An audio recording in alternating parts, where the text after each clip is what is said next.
So you want to be a famous TikTok influencer this summer? Well, you've come to the right place. Today I'm going to go over how to get started on TikTok, what your videos should look like, and how to get PR. First things first, you need to come up with a memorable username. That could literally just be your first and last name, your first and middle name, whatever. Like, I know people blow up with like user number, but those are like not real influencers, if you know what I mean. Like, they kind of just post thirst traps and get followers, but they're not like really building a brand for themselves. And I'm assuming you want to be an actual influencer with their own brand. So you're gonna need a username that people can associate you with. Next, you need to choose a specific niche. Unfortunately, in the beginning, you kind of do need to hone in on one specific niche. So that could be fitness, makeup, school, whatever. But try to limit the content that you're posting about to 1 to 3 niches. And if you're choosing multiple, they should be related if possible. So for me, I do lifestyle as well as beauty and fashion, but they're kind of all under like the same umbrella. So it doesn't really matter that I chose multiple niches, if you know what I mean. But say people follow you off of like a get ready with me like makeup video, and then you're posting about the gym. Like, they followed you for your makeup content, not for your fitness content. So it's better to keep one niche so that people know what they're following you for. Next, this is very important for collabs and brand events,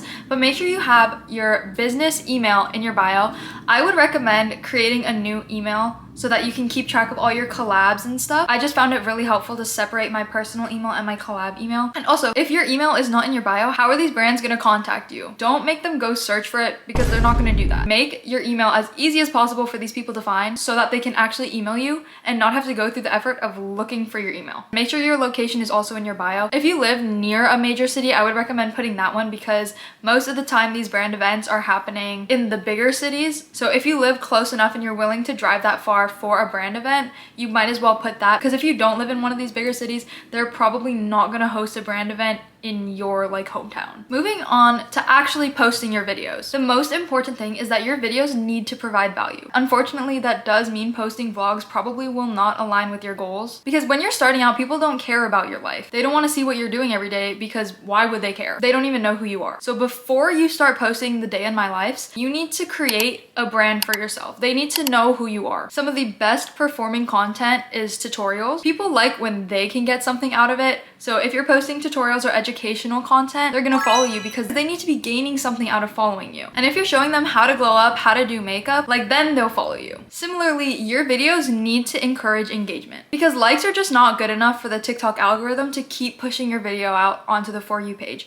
They need to see that you're getting comments, saves, shares, to show that people are actually engaging and watching your video rather than just liking and scrolling. My videos that have done the best were slightly controversial because it causes people to comment, because maybe they agree or disagree with you, and then other people will come and agree and disagree with the person who already commented. And then you just keep getting a bunch of comments and you get a bunch of saves and shares because people are showing this to their friends or whatever. That engagement helps push my video out. Same with educational content. People are probably saving your video because they want to come back and look at it. And that is what's gonna keep pushing your video out onto the For You page. Speaking of engagement, you need to engage with other creators in your niche too. So find people that are also posting lifestyle content, also posting gym content. Go like up their videos, comment on their videos, form a relationship with them so that they're also commenting and reposting your videos and you're getting more engagement from your friends. It also shows TikTok that you're like an actual creator and not just like some bot who's just spamming videos, but you're actually like being part of the TikTok community, which is very important for them. Another really important thing is you have to make sure you have good quality and good lighting. You can have amazing videos, but if your camera is dirty or your lighting is bad, people are probably just gonna scroll, because everyone has such a short attention span. If it doesn't look visually appealing right away, they're just gonna scroll, because they're automatically just gonna assume the entire video is bad quality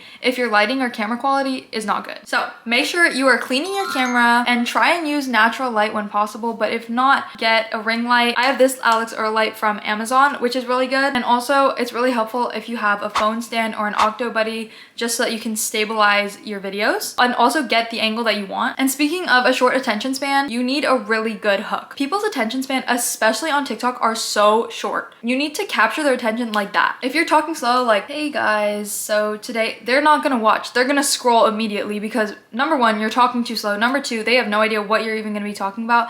And number three, they have no idea how this relates to them. And if it doesn't benefit them, they're most likely gonna scroll. It's also just not interesting when people are talking so monotone and slow. So these are some examples of hooks that might be good. How I went from this to this, because people love transition videos. They like to see a before and after and know that like this transformation is actually possible. The next one is you're doing blank wrong, here's how to fix it. Number 3, no one talks about blank, but it changed my life. Because then people are curious, like, oh, how is it gonna change your life? Like, what does it do? Number 4, I was today years old when I learned blank. And make it something interesting where they're like, whoa, I didn't know that either. And then that can like serve as a hook into your video. Number 5, blank tips I wish sooner. Skincare tips, gym tips, whatever. Because then these people are like, oh, I probably want to know this too. Like these are probably some like really interesting specific tips that I should know. And as everyone always says, post consistently. Keep showing up for yourself even if you're feeling discouraged. TikTok rewards consistency. Try your best to post 1 to 3 times a day. I think 3 is usually like the good number so that you're not getting shadow banned for posting too much because they think you're a bot or something. And also just to show that you are actually still consistent though. And I also heard someone say like each post that you post on TikTok is like buying a lottery ticket. Each video that you post gives you a higher potential to go viral. Like you never know. It's always the ones that you put the least effort into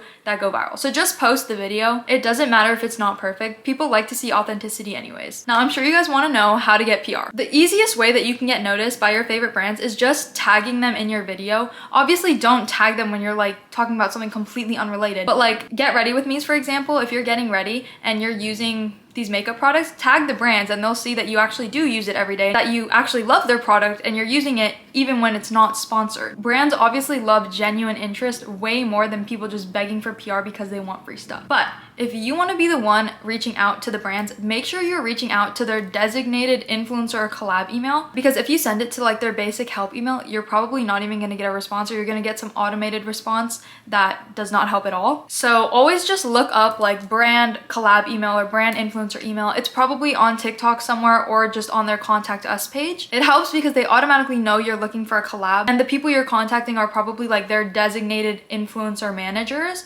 so they'll give you a much better response. However, if you cannot find the influencer email, a lot of the times you can just email the help email, like the general one, and just write a really concise email asking like, hey, I'm an influencer, I love this about your brand, would you be able to connect me with your influencer manager so that we can discuss like a further plan or something like that. Another thing, when you're writing your emails, do not be overly generic. Do not go and copy and paste every single email to like 50 brands. It is so obvious when you're not genuinely interested, and while that might work for some brands, a lot of them want to see actual interest in like that you actually like their product and you're not just trying to get free stuff. So write something specific. This could be like about one of their products, about their mission statement, about their brand's aesthetic. So write something that shows them you actually do enjoy the product and that you actually do know the brand and that you align with their aesthetic and their mission and stuff like that. And I would also recommend providing some of your analytics, so like your followers, your monthly views, your engagement rate, things like that, so that they know right off the bat whether or not you would be a good investment for them to send PR to. Once you start getting PR, do not make all of your videos just ad-based. Your followers are not going to enjoy you just talking about your PR and be like, oh, look at this, look how amazing this is. But you're only saying that because it's sponsored. Like, you need to show your authentic self. People on TikTok love seeing you authentically. And if you're only posting about products that brands sent you, that's not authentic. So make sure you have a good balance of like regular videos to also sponsored videos. So I'm going to end the video off with some video ideas for you if you are in the fashion niche, the beauty niche, lifestyle, or gym. And starting with fashion, the first idea is 5 outfits for blank event. Maybe you're going to brunch or to the beach or something. Number 2, my favorite or least favorite fashion trends. This one might spark up a few comments about people agreeing or disagreeing with you. Number 3, the tops or shoes or dresses that got me the most compliments. And this one people will probably be inclined to save because you're showing them a bunch of inspiration for outfits. Number 4, recreating outfits from Pinterest or from a show. This is kind of just a popular trend you can do. I don't know if it really like encourages that much engagement, but I do know people enjoy these videos. For beauty creators, of course, I'd recommend doing a get ready with me, and I would also recommend talking about a controversial subject or doing a how-to just to increase that engagement. Another idea is must-have beauty essentials because people will be saving that for inspiration for later. Number 3, recreating celebrity makeup routines. A lot of people get a bunch of comments on this for engagement. Number 4, makeup I would or makeup I would not repurchase. This also encourages comments, saves, etc. For lifestyle, the first idea is clean my room or my car or my kitchen or whatever with me, because people love to save these kind of videos for their own motivation. Next, my Amazon home favorites. People love Amazon, and also this encourages saving. The next one, my Sunday reset routine. Again, people will save this for motivation and comment maybe on some of the products that you're using in your routine. Number 4, your morning or night routine. People love routines because it gives them motivation for their own. Next, for the gym, the first idea is filming your gym split because people will save this for inspiration. Next, my gym outfits of the week. Either make sure you're writing where each piece is from so that people save it for inspiration, or if you don't write it, then people will comment asking where these things are from. Another popular one is what I eat in a day because people will save this for meal inspiration or maybe comment on some of the food that you're eating. And lastly, matching your gym outfits to your energy drink. That's just kind of like a creative video idea that people haven't really done. But the most important part is consistency. Stay consistent, keep posting your videos no matter how bad they're doing. Eventually something will blow up. Like, I promise you, something will blow up. And soon enough, you will be a famous TikTok influencer. But just keep posting like you already are an influencer. Hopefully these tips helped. Thank you guys so much for watching. Bye guys!